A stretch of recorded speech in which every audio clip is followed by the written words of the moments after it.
Good morning, students. How are you all? I hope all of you are taking care of your health and staying indoor. So, a hearty welcome to all of you to our second class of Tarunotsav. In our last class, we have discussed about the syllabus of computer science, and also we have discussed the unit wise what we are going to learn in class 11, and also some general concept of computer science we have discussed. In our today's class, we will be learning a bit about Python programming language, because in our syllabus in last class we have learned that Python programming language is the programming language that we are going to learn in class 11. But I know there are other students also who will not be opting for computer science, or maybe who will not be opting for science. So, what I would suggest to all of you, please go through this, watch this video. And there is no harm if you learn a programming language, because learning a programming language always is going to be an added advantage for all of you. So we'll be seeing Python programming language, how to download, how to install, and also we'll be doing some very simple programs of Python programming language. I hope this class will be helpful to you. Please stay happy, stay healthy, and we'll meet again. Bye.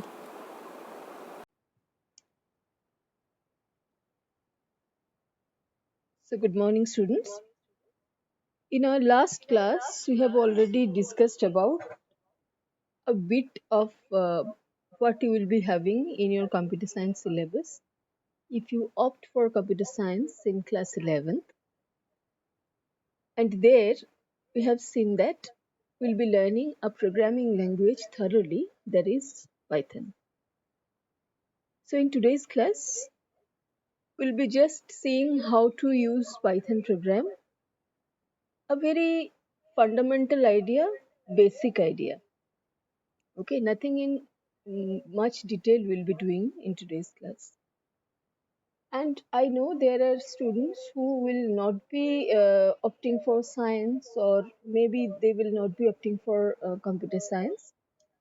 But whatever stream you are choosing, if you learn a programming language, it's always beneficial for you.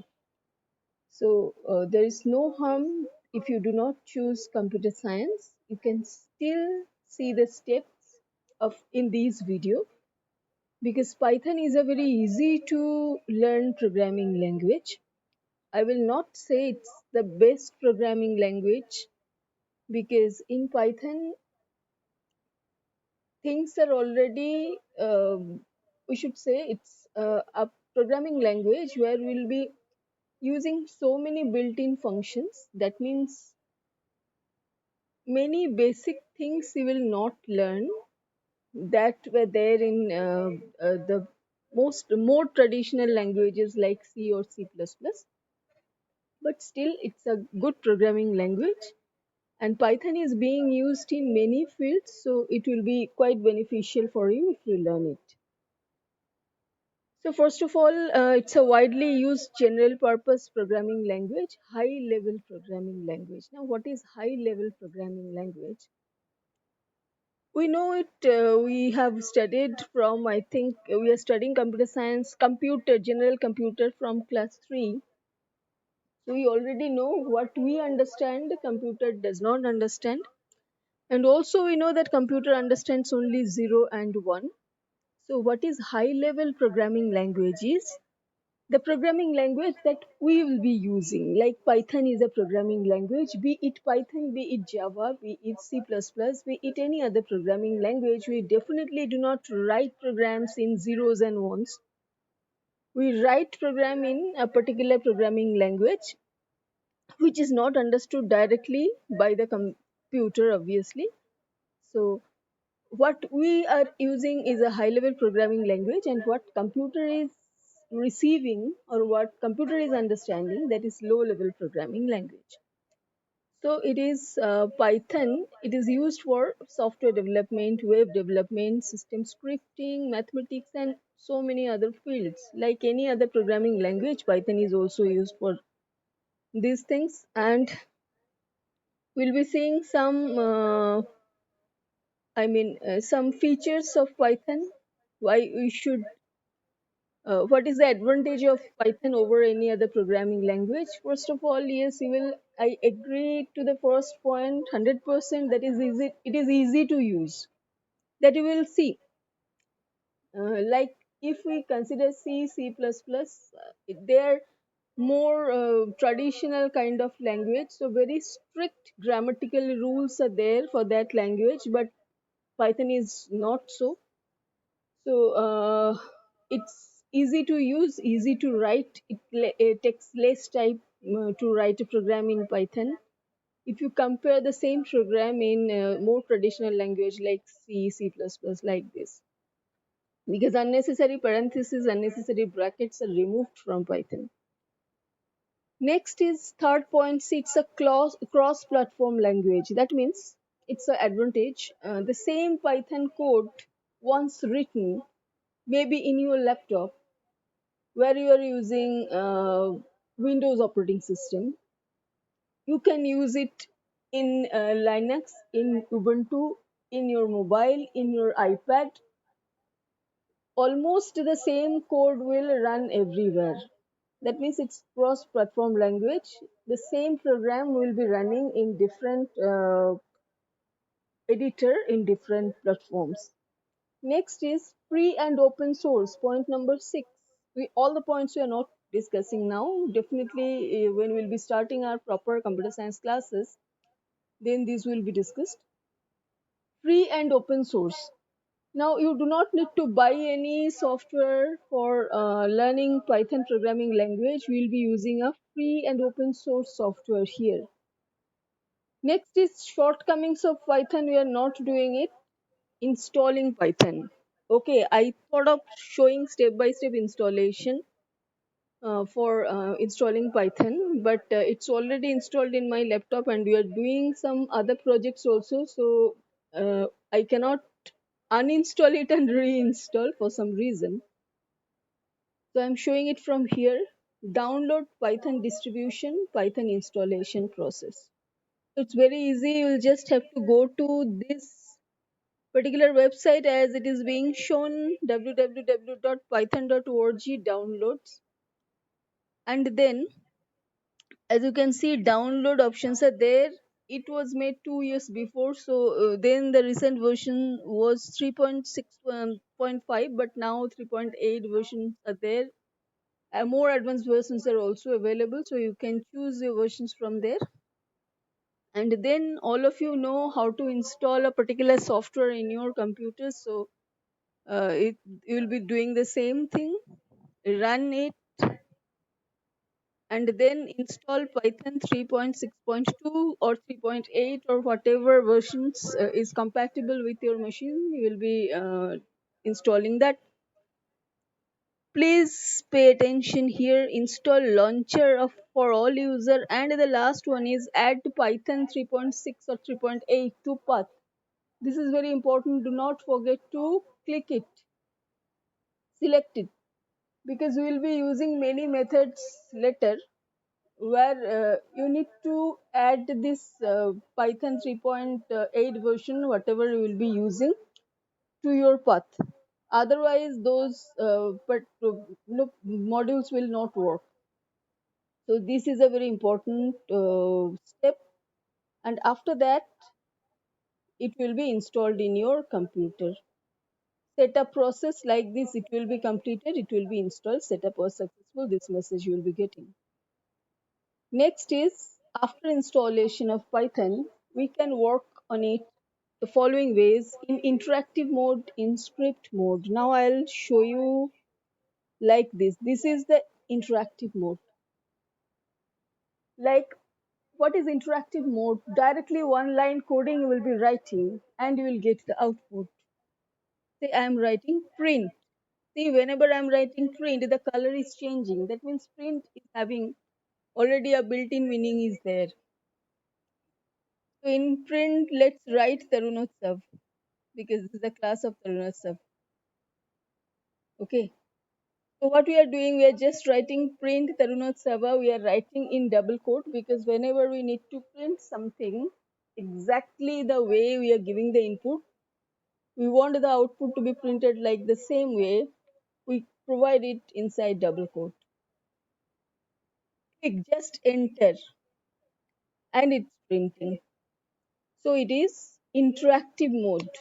Matlab, uh, I mean, whenever you are giving input, whenever you are giving your program, instantly you are getting the output. So that is interactive mode. Similarly, you are just writing 2 plus 3 here and you are getting 5. So it is interactive mode. Another mode is, let's see here, what was the other mode? Yes, it's interactive mode and another one is in script mode. So what is script mode? Let's see. The script mode is this.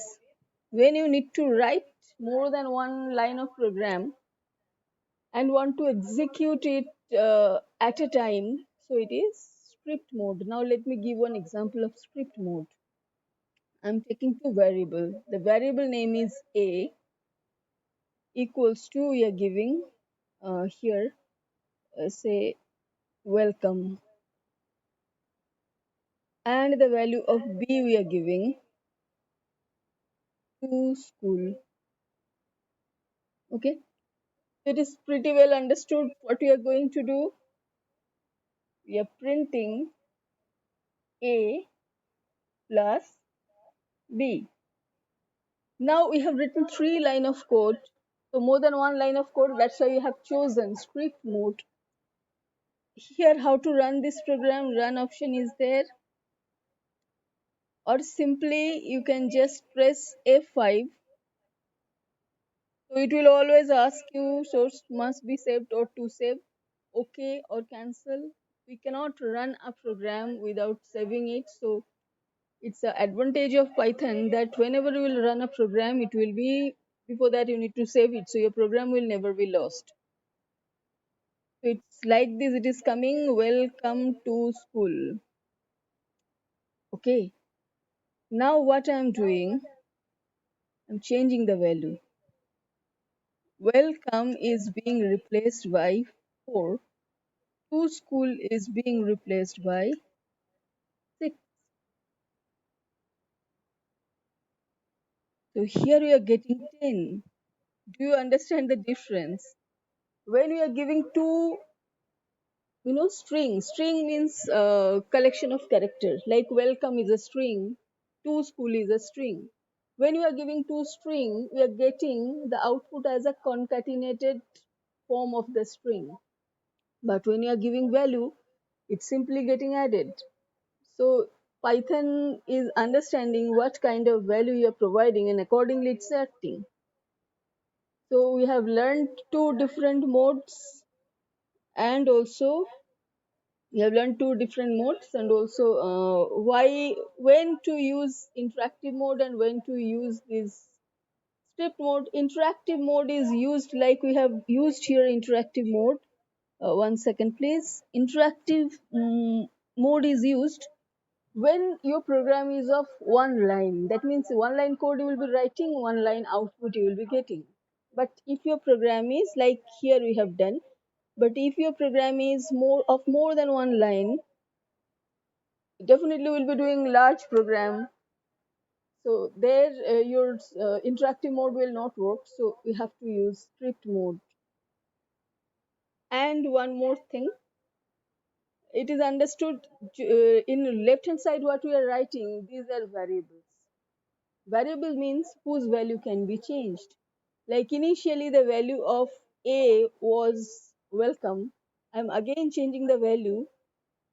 Now I am converting this 4 and 6 to string again. Now see, the output will change again. It's 4 6. Now they are considered as string, just characters. So whenever it will get a character as input, it will concatenate. When it will be getting a value, numeric value as input, it will add them. So this is how your Python programs will run. So it is always better to learn some programming language. So whatever stream you are planning to opt, you can definitely download and install this Python editor in your computer and run this simple program of adding two numbers like we have shown here. So I hope this class is helpful to you. For any doubt, please let me know. Definitely all of your queries will be solved. Thank you very much for watching.